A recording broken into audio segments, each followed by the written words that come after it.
Good morning सकाले ब्रेकफास्टे आज के हलो लुचि आलू पनीरेर दम। देखो हेवी होयेछे, खूब टेस्टी होयेछे देखतेও और खेतेও और प्रत्येकटा लुचि एकदम फुलको होयेछे। छेलेर खूबই पछंद होयेछे। এখন সকালবেলায় ওকে দিয়ে ফেললাম, ও অনেক সকালে উঠে পড়েছে, দিয়ে দেখেছে যে আমি লুচি করছি আর ওর তর্স হয়েছে না, বলছে মা আমাকে কতক্ষণে দেবে, আমি হাংরি হয়ে গেছি। আর বলছে খুব টেস্টি হয়েছে, আমাকে 10 on 10 দিয়েছে, কিন্তু একটা মুখ থেকে দেখো কথা বেরোচ্ছে না, এত ব্যস্ত খেতে। আমি বলছি বাবু আমাকে বলো, ওই দেখো হুম হ্যাঁ এরকমই শুধু করে যাচ্ছে, ওই দেখো দেখেছো, ওই দেখো, কিন্তু আমাকে একটু বলছে না, একটা কথা নেই। দিয়ে লাস্টে 1 আর 0 দেখালো, মানে 10-এ 10।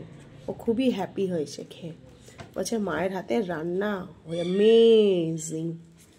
তাহলে ও খাক আর আমরা আরেকটু কাজে ফিরে যাই। ওই দেখো আমাকে 10 দিচ্ছে, ওই দেখো আমি ফুল মার্কস পেয়ে গেছি। ঠিক আছে, আর সবাই আজকে কি বানালে? শনিবার সকাল আমি তো এইগুলো বানিয়ে ফেললাম। আশা করি তোমাদেরও এতক্ষণ বানানো হয়ে গেছে আর খাওয়াও হয়তো হয়েছে, আর না হলে হয়তো পরিবারের সাথে তোমরা খেতে বসেছো। ঠিক আছে, সবাই সুস্থ থাকো, ভালো।